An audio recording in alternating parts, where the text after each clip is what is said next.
Irmãos, quantos estão felizes com Jesus aqui? Diga eu. Eu não perguntei quantos estão felizes com o que aconteceu na semana, nem quantos estão felizes com o ano. Nós cantamos, acabamos de cantar nesta noite, firmada em Cristo, no seu amor, estou contente, meu Salvador. Então, eu já deixei, irmãos, de cantar essa frase dessa música, porque eu não estava feliz. Falei, não, eu não posso cantar porque eu não estou feliz.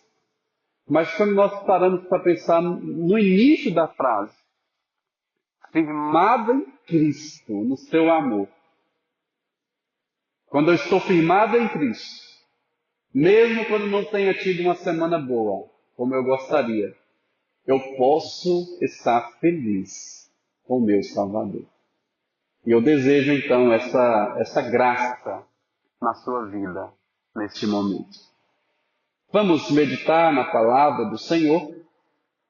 Nós vamos meditar na sequência do nosso texto, na primeira epístola de Pedro, capítulo 1. Nós estamos meditando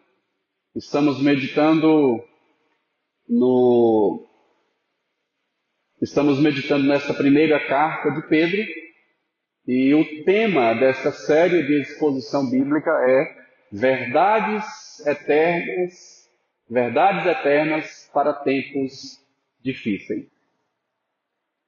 Verdades eternas para tempos difíceis. E hoje nós iremos meditar aqui em 1 Pedro, capítulo 1, os versos 10 e 11.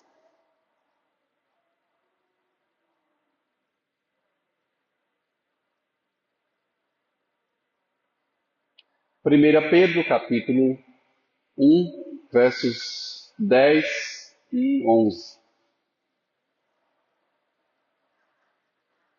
O texto diz assim: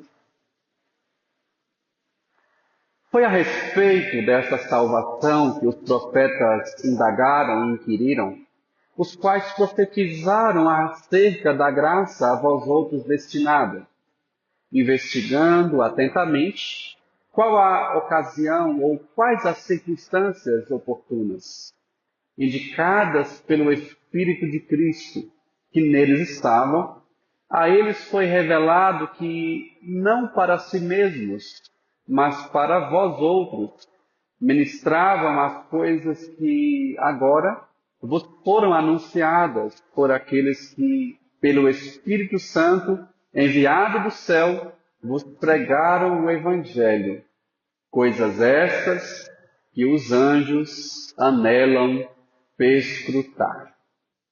Amém. Que Deus nos abençoe na meditação desta palavra.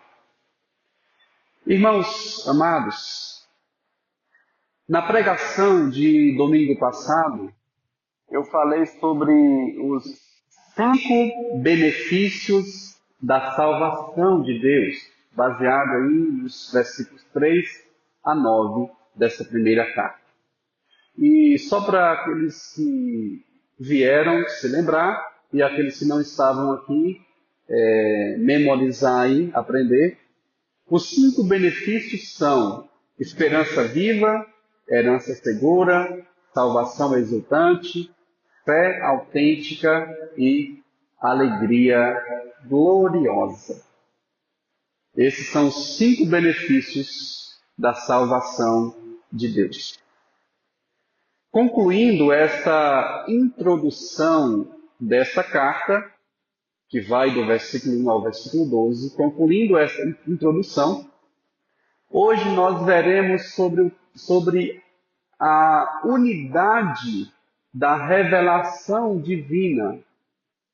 A unidade da revelação divina em comunicar esta salvação para as pessoas.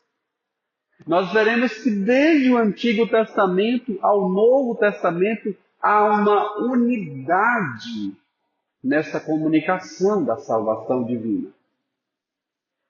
Mas antes da gente meditar sobre isso, logo mais eu falarei especificamente o tema dessa pregação, essa é apenas a introdução. Antes disso, nós temos o quadro infantil, não é isso? Antes das pregações, eu propus sempre falar com as crianças. O quadro infantil, Desafio da Palavra. Quadro infantil, Desafio da Palavra. E nós faremos da seguinte forma: nós teremos duas perguntas para falar com as crianças, que tem a ver com a pregação desta noite. E os adultos vão repetir comigo a pergunta e depois as crianças vão repetir a resposta. Combinado? Adultos. Então, a pergunta: quais são os três ofícios de nosso Redentor? Agora as crianças vão responder. Os ofícios de nosso Redentor, digam aí, crianças. Vou perguntar de novo, que algumas não falaram. 1, 2, 3 e os ofícios de nosso Redentor são sacerdote, profeta e rei. Então, os ofícios do nosso Redentor, que é Jesus, é sacerdote, profeta e rei. Agora a segunda pergunta e última pergunta para os adultos. Os adultos vão repetir essa pergunta. Adultos perguntam: de que forma Cristo Jesus, como profeta, cura a tua ignorância? Agora, crianças respondem: Cristo cura a minha ignorância através da sua palavra e Espírito me ensinando. Muito bem, muito bem. Irmãos amados, essas perguntas e respostas têm tudo a ver com a pregação desta noite. Na Bíblia nós encontramos algumas maneiras através das quais Deus se revelou ao longo dos séculos. Deus se revelou através das suas obras na natureza, que nós chamamos de revelação geral. Mas Deus também se revelou através da Escritura, através da Bíblia, que nós chamamos de revelação sobrenatural ou especial. A nossa Confissão de Fé de Westminster, no capítulo 1, diz o seguinte: a revelação natural não é suficiente para nos dar o conhecimento para a salvação. Por isso, Deus, em diversos tempos e em diferentes modos, foi servido revelar-se e declarar à sua igreja aquela sua vontade. E depois, para melhor preservação e proclamação da verdade, para o mais seguro estabelecimento e conforto da igreja, foi igualmente servido escrevê-la toda, o que torna indispensável a Escritura Sagrada. Tendo cessado aqueles antigos modos de revelar Deus, a sua vontade ao seu povo, tudo o que Deus desejou revelar sobre si mesmo, sobre a salvação, por meio de Jesus, está escrito nas Escrituras Sagradas. A nossa única regra de fé e prática. Irmãos, a revelação especial, que é a maneira de Deus comunicar conosco a salvação em Jesus Cristo. Essa revelação especial que está toda na palavra de Deus, nos 66 livros da Bíblia, essa revelação especial é uma obra da Trindade. O Pai, ele revela por meio do Filho, através do Espírito Santo. Observe que as três pessoas da Trindade estão em harmonia. O Espírito Santo, sendo aquele que nos regenera, ele não fala de si mesmo. Mas, na verdade, o Pai se revela por meio do Filho, através do Espírito Santo. Do Espírito Santo. Como diz Jesus em Mateus capítulo 11, versículo 27, ninguém pode conhecer a Deus a menos que o Filho escolha revelar Deus a ele por meio de seu Espírito. Então, Jesus Cristo usa o Espírito Santo para revelar Deus a nós. Conforme Mateus 11, versículo 27. E como as crianças responderam aqui hoje, Cristo Jesus, ele cura a minha ignorância através de sua palavra e Espírito, ensinando-nos, guiando-nos em toda verdade. Essa verdade, irmãos, essa verdade tem a ver com a maneira de Deus comunicar a sua salvação a nós. E é isto que nós veremos nesta noite, com o tema que vocês podem acompanhar ali no Data Show. O tema que eu quero ministrar nesta noite é a unidade da revelação divina. A unidade da revelação divina. Se alguém te perguntar assim, eu não pude ir ao culto ontem, o pastor falou sobre o que mesmo? O tema é a parte central da pregação, o assunto da pregação, e o assunto é a unidade da revelação divina. Mas o que foi falado sobre a unidade? O que falarei sobre a unidade da revelação divina? Em primeiro lugar, e vocês podem acompanhar ali para ficar mais claro na mente. Em primeiro lugar, a revelação divina no Antigo Testamento apontava para o Cristo que viria. Apontava para o Cristo que viria. Irmãos, nós sabemos que a principal maneira como Deus se comunicou com o povo do Antigo Testamento, de Gênesis a Malaquias, a principal maneira foi através dos profetas. Os profetas, eles eram representantes de Deus diante do povo. Eu quero que as crianças repitam esta verdade. Os profetas eram representantes de Deus diante do povo. Vamos combinar uma coisa aqui? Primeiro vocês vão escutar eu falando e depois todos vocês vão falar. Combinado? Os profetas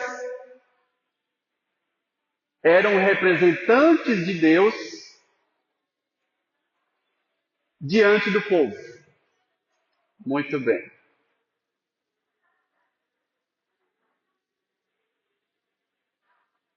Isso. Então, irmãos, começando pelo Antigo Testamento, na verdade, começando lá na época de Moisés e passando pelos dias de Elias, e assim os demais profetas, e chegando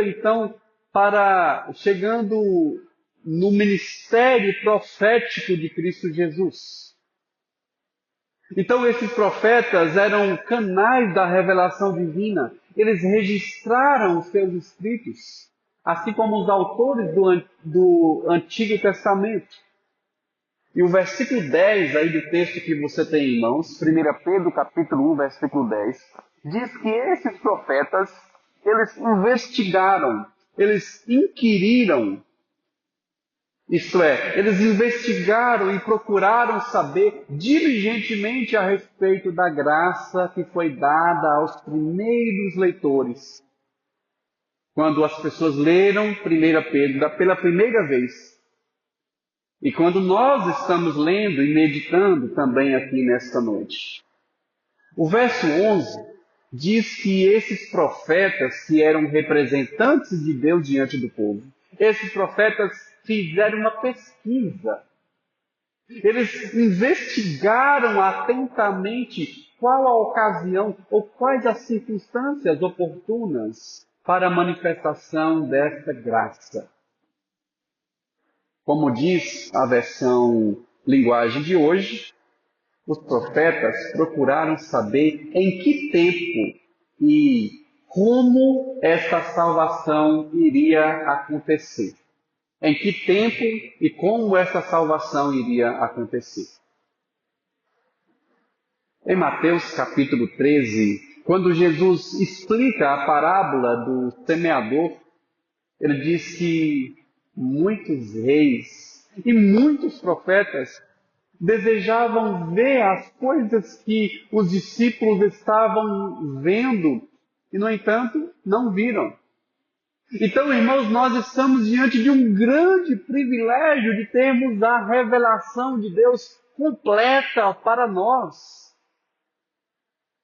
E de acordo com o versículo 11, os profetas do Antigo Testamento buscavam informações indicadas pelo Espírito de Cristo que neles estavam. Pensemos um pouco nesta frase. Indicadas pelo Espírito de Cristo que neles estava. Esse é o mesmo Espírito que está em você que crê em Jesus. O mesmo Espírito que está em você esteve nos profetas do Antigo Testamento. O verbo indicar aqui no versículo 11, esse verbo referente ao Espírito Santo, significa revelar, significa deixar claro ou tornar evidente. Nesse sentido, meus irmãos, as pessoas que viveram no Antigo Testamento, mesmo que viveram no período antes do nascimento, da encarnação de Jesus, mas as pessoas que viveram no Antigo Testamento, elas tiveram a revelação básica e, portanto, a revelação necessária para a sua salvação. É como que eles tivessem visualizado sombras de uma realidade. As sombras de uma realidade que é Jesus que veio. Isso, irmãos, porque há um princípio de interpretação bíblica, onde fala que a revelação bíblica ela é progressiva. Ou seja, desde Gênesis, à medida que o tempo vai passando, as coisas vão afunilando-se, vão apontando para Jesus. Como aquele funil que você coloca na boca de uma garrafa, sabe? Começa largo e vai estreitando, afunilando. Bem assim, no Antigo Testamento era muito larga, não era tão específica a referência a Cristo, mas no Novo Testamento vai apontando para Ele. E é isso que nós temos hoje diante de nós, quando nós lemos a palavra de Deus. Isso é maravilhoso. É um grande privilégio para nós termos essa revelação progressiva, essa revelação completa em nosso tempo. Cristo é a personagem principal das Escrituras. Toda a Bíblia fala de Jesus. Ou fala dele que já veio, como veremos daqui a pouco, ou fala dele que iria vir, iria chegar. Os autores do Novo Testamento, irmãos, eles falam de Cristo como o perfeito cumprimento das profecias de Deus aos patriarcas e também a Israel. Por exemplo, o apóstolo Paulo, ele resume a totalidade da esperança messiânica, isto é, a esperança de Jesus, da seguinte forma. Em Atos 26, versos 6 a 7, diz assim: Agora estou sendo julgado por causa da esperança da promessa que por Deus foi feita a nossos pais, a qual as nossas 12 tribos. Quem são essas 12 tribos?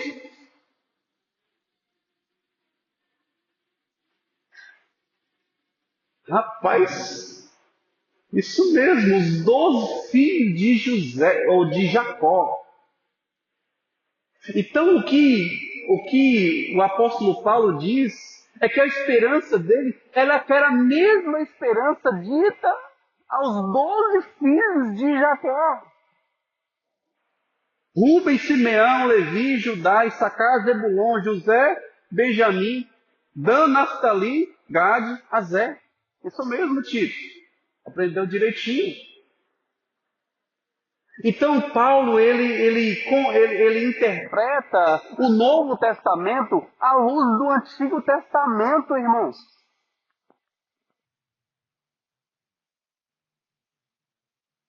Paulo, embora preso diante do rei, lá em Atos, sendo interrogado, ele expressou a sua esperança no mesmo Jesus que os profetas pregaram no Antigo Testamento.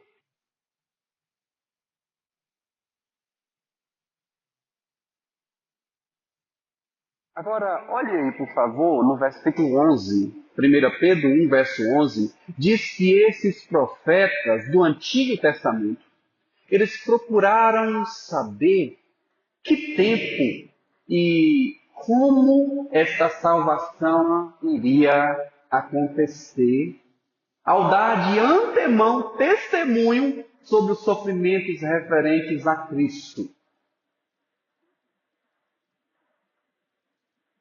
O termo dar de antemão testemunho, esse termo, em toda a extensão bíblica, ele aparece apenas aqui, em 1 Pedro. Dar de antemão. Esse termo aparece apenas aqui e ele tem o sentido grego de martírios, o sentido de testemunhar ou testificar antecipadamente. Porque geralmente testemunhas aparecem depois do acontecido, não é verdade? Quem viram é que passam a testemunhar. Mas aqui, aqueles profetas do Antigo Testamento testemunharam antecipadamente. Irmãos, quem mais claramente falou de Cristo no Antigo Testamento foi Isaías, o profeta Isaías. Nós vemos essa revelação em seu conhecido capítulo 53, que nós lemos aqui hoje, quando fala da missão redentora do servo sofredor. E partindo do capítulo 54 ao 57 de Isaías, aquele profeta trata dos resultados da salvação obtidos por ele, obtidos por esse Messias. E aqui, este Espírito de Cristo que estava naqueles profetas, esse Espírito de Cristo, desde Moisés até Malaquias, ou até João Batista, depende da perspectiva, esse Espírito de Cristo que estava naqueles profetas, indicavam não apenas o sofrimento de Cristo, não apenas o Jesus que seria moído pelas nossas transgressões, mas aqueles profetas indicavam também as glórias que viriam depois do sofrimento.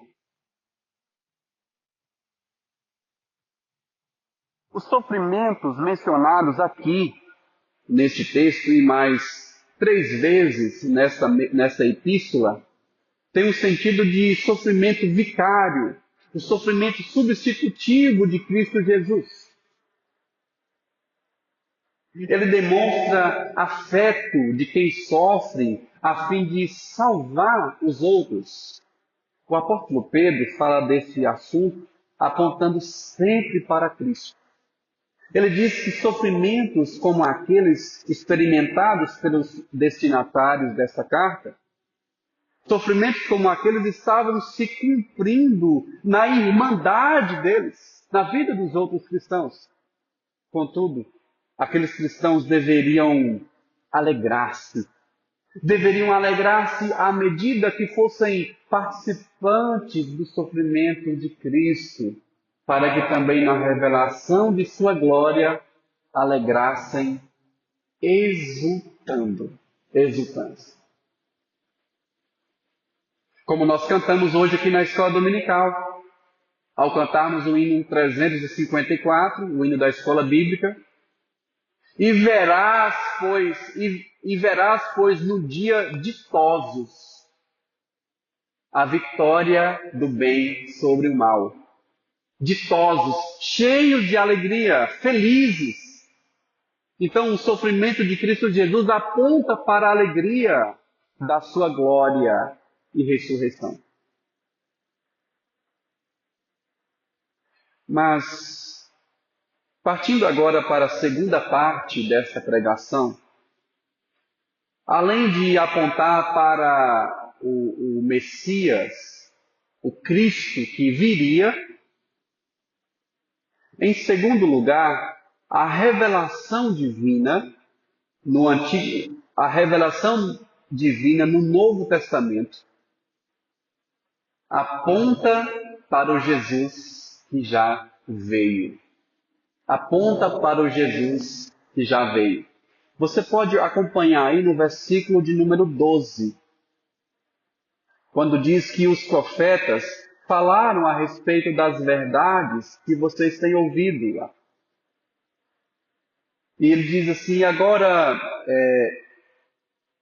não para si mesmos, mas para vós outros, ministravam as coisas que agora vos foram anunciadas por aqueles que, pelo Espírito Santo, enviado do céu, vos pregaram o Evangelho. Irmãos, a referência das coisas ministradas aqui no versículo 12 significam os sofrimentos e glórias de Cristo mencionados no versículo 11. Então aqui está resumindo, quando fala das as coisas referem-se que coisas? Os sofrimentos e as glórias do nosso Cristo, que se resume no Evangelho, nas boas novas de Jesus Cristo. É por isso que a versão transformadora diz assim, falando aqui no versículo 12, a versão transformadora diz, e agora, falando das coisas, as coisas novas lhes foram anunciadas por aqueles que pregaram pelo poder do Espírito Santo enviado do céu. Escrevendo sobre este texto, o comentarista Kistemaker, ele diz o seguinte, Pedro enfatiza a palavra agora. Ele está falando do Evangelho que está sendo pregado em sua época. Pedro liga a mensagem do Antigo Testamento àquela do Novo Testamento e assim ensina de modo implícito a unidade das Escrituras. O apóstolo olha para as profecias messiânicas do Antigo Testamento à luz do seu cumprimento no Novo Testamento, confirmando que Jesus cumpre essas profecias. Cristo cumpre e cumpriu essas profecias. Irmãos amados, o apóstolo Pedro, em sua segunda epístola, no capítulo 2, falando da superioridade da palavra de Deus, ele diz que não deu a conhecer a vinda do Senhor Jesus seguindo fábulas engenhosamente inventadas. Aí, aquele famoso texto de 2 Pedro 2, verso 19 e 21, diz assim: temos assim tanto mais confirmada a palavra profética, e fazeis bem em atendê-la, como uma candeia que brilha em lugar tenebroso, até que o dia clareie e a estrela da alva nasça em vossos corações, sabendo primeiramente isso, que nenhuma profecia da Escritura provém de particular elucidação, porque nunca, jamais, qualquer profecia foi dada por vontade humana. Entretanto, homens santos, isto é, se referindo aos profetas aqui, homens santos falaram da parte de Deus, movidos pelo Espírito Santo,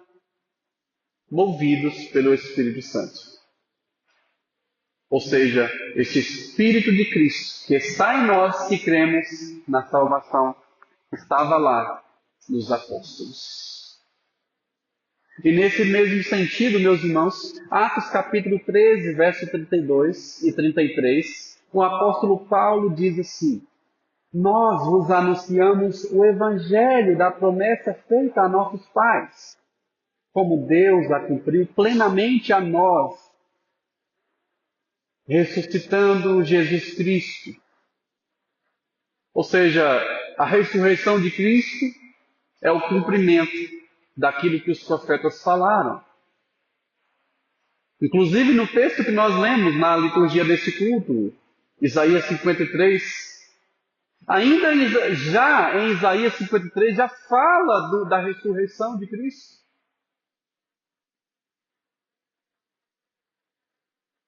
Então, amados, a função do Espírito Santo neste processo da revelação de Deus é esclarecer, é comunicar, é mostrar, é testemunhar acerca das profecias do Antigo Testamento, profecias estas que são realidade em nosso tempo, como um farol que aponta para o cumprimento em Jesus Cristo, agora para nós. É disso que Pedro está falando aqui com os seus leitores. A última parte do versículo 12, e finalizando, a última parte, na versão linguagem de hoje, diz assim: é algo tão maravilhoso. Está falando de quê? Está falando da salvação. A salvação, a revelação de Deus sobre a salvação é algo tão maravilhoso que até os anjos desejam observar. Essa palavra perscrutar aí, na versão Ara, é colocada por essa versão aqui como descobrir, como entender. E de acordo com Hebreus capítulo 1, versículo 14, como nós lemos também neste culto já, os anjos são mensageiros de Deus a serviço dos que herdam a salvação. Vocês devem se lembrar que quando um pecador se arrepende, o que acontece nos céus? Os anjos. Lá em Lucas capítulo 15, versículo 7, diz que os anjos do céu se alegram. Há festa nos céus. Os anjos também, quem é que vai reunir você e eu que cremos em Cristo quando Ele voltar entre as nuvens? Vocês sabiam? Temos crianças aqui, digam aí presente. Sabia que os anjos de Deus, quando Jesus voltar, é os anjos que vão reunir todos os convertidos a Jesus? Diz a Bíblia, no livro de Mateus, capítulo 24, Mateus 24, versículo 31, diz que os anjos é que vão reunir os eleitos de Deus no dia do julgamento. Mas tem uma coisa que os anjos não sabem. Tem uma coisa que foi dada a nós e não foi dada aos anjos de Deus. Eles são espíritos ministradores. Mas apesar disso, o conhecimento dos anjos sobre a salvação do ser humano é um conhecimento incompleto. É dito aqui que eles desejam perscrutar. Eles desejam perscrutar os mistérios da salvação.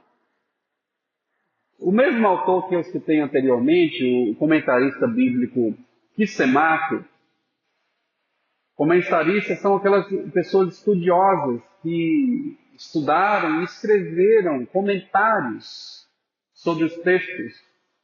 E eles nos ajudam a entender. E Kissemaker, ele diz o seguinte: o verbo perscrutar significa olhar com o pescoço esticado. Comenta ele. Os anjos saberão mais sobre a salvação por meio da igreja. Eles saberão mais sobre a salvação por meio da igreja. É por isso, amados irmãos, que em Efésios, capítulo 3, nas palavras do apóstolo Paulo, é dito assim: para que, pela igreja, a multiforme sabedoria de Deus se torne conhecida agora aos principados e potestades nos lugares celestiais. Efésios capítulo 3, versículo 10. Principados e potestades são os seres celestiais. Através da igreja, a multiforme, as muitas formas da sabedoria de Deus se tornam conhecidas através de nós, quando somos empolgados, alegres com a salvação de Deus, animados em testemunhar que em Cristo as pessoas são libertas, são salvas e herdam a vida eterna. Nós somos privilegiados, meus amados irmãos. Como eu comecei falando aqui, no início, como comecei falando, mesmo que nós não tenhamos motivo para nos alegrarmos, com Cristo nós somos felizes. Com Cristo, firmado em Cristo, firmado no seu amor, estou contente, meu Salvador. Eu quero que vocês repitam isso. Digam aí: firmados em Cristo, no seu amor, estou contente, meu Salvador. Isso. Nós somos privilegiados por termos na palma da mão, irmãos, todo o desígnio, toda a revelação de Deus. Tudo que é necessário para a nossa salvação está na palavra de Deus. Nós somos privilegiados também. Nós somos privilegiados também pela liberdade religiosa. Liberdade esta que nos permite reunir para compreendermos essas verdades aqui nesta noite. De portas abertas. Mas nós temos ainda o maior privilégio de sermos auxiliados pelo mesmo Espírito que inspirou os autores no registro da revelação divina. E eu quero concluir, então, com a seguinte frase: a Bíblia é o único livro cujo autor está presente quando se lê. Podem repetir essa frase comigo? A Bíblia é o único livro cujo autor está presente quando se lê. Eu quero, então, deixar, no final dessa pregação, eu quero deixar duas aplicações ou duas considerações práticas para os amados irmãos. A primeira aplicação é para despertar você, cristão, que não tem hábito de ler a Bíblia. Conta-se uma história ilustrativa aonde uma senhora supôs que o pastor tivesse levado determinado pertence ao fazer uma visita em sua casa. E ao ser questionado depois de um tempo, aquele pastor respondeu para aquela mulher: não, eu não levei nem por engano, não. Eu deixei dentro da sua Bíblia.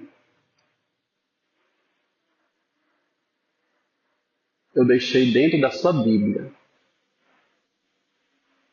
Eu pergunto,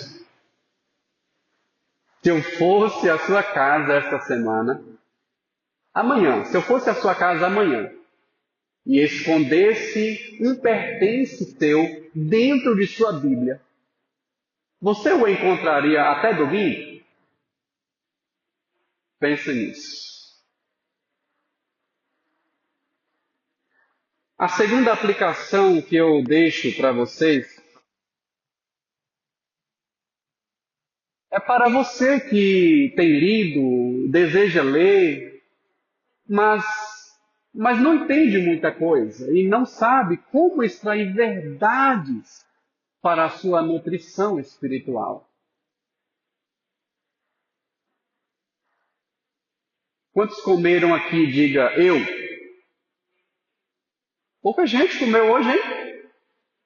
Quem comeu aqui diz assim, eu. Ah, tá. No início parecia que tinham algum aí em jejum o dia todo. Então, eu quero deixar por fim aqui uma maneira para você entender qualquer parte da Bíblia com a palavra, pensando em comer, com a palavra coma. C-O-M-A. C-O-M-A. Coma. Quando você lê uma Bíblia e não sabe por onde começar, o que buscar, pense na palavra coma. Assim como você comeu, você se alimenta fisicamente, você deve se alimentar espiritualmente. E a primeira letra da palavra coma é a letra C. Você vai pensar no contexto. Vai pensar no contexto daquele texto que você está lendo. O que é contexto? É o que vem antes, o que vem depois, sobre que assunto está falando ali, próximo ao capítulo ou ao versículo que você leu. C de contexto. Entendendo o contexto, a segunda letra da palavra coma é O. Letra O. Você vai observar. Você vai parar para observar cada palavra daquele texto. Claro, né? Se for um versículo, fica mais fácil procurar cada palavra, mas se for um capítulo todo, observe as ideias do texto. Observe as repetições de palavras. Observação. O que chamou sua atenção naquele texto? A terceira letra da palavra coma, qual é? Letra M. Aí você vai tentar identificar a mensagem daquele texto. Não é a mensagem para você, não. É a mensagem para o povo daquela época. Antes de aplicar para você, você vai entender a mensagem. Qual a mensagem de Deus para o povo daquela época? Qual a mensagem de Deus para os cristãos da época de Pedro? Ou de qualquer outro livro? Qual a mensagem principal? Qual é o centro do texto? Se fosse para resumir em uma frase, como você resumiria o capítulo que você acabou de ler? E isso exige meditação, irmãos. Isso exige pensamento. Isso exige tempo. Isso exige concentração. Mas a última letra da palavra coma é a letra que vocês já sabem, a letra A. Você vai dizer assim, a letra A tem a ver com a aplicação. Você pode perguntar, como esse texto se aplica a mim? Há alguma ordem que eu devo seguir? Algum pecado que eu devo confessar? Há alguma esperança que esse texto quer me comunicar? Enfim, você vai dizer com suas palavras o que o texto quer dizer para você.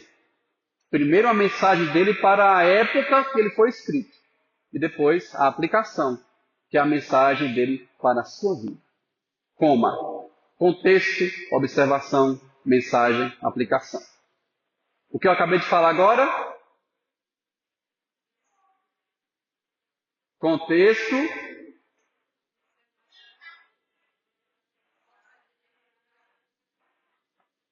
tá. Primeiro, segundo, terceiro, quarto. Facinho, né? Quando você comer alguma coisa, chegar em casa, já vai lembrar. Tenho certeza. Irmãos, vamos ficar em pé, vamos orar. E que Deus continue a aplicar essa palavra, essas verdades em nossos corações. Feche seus olhos.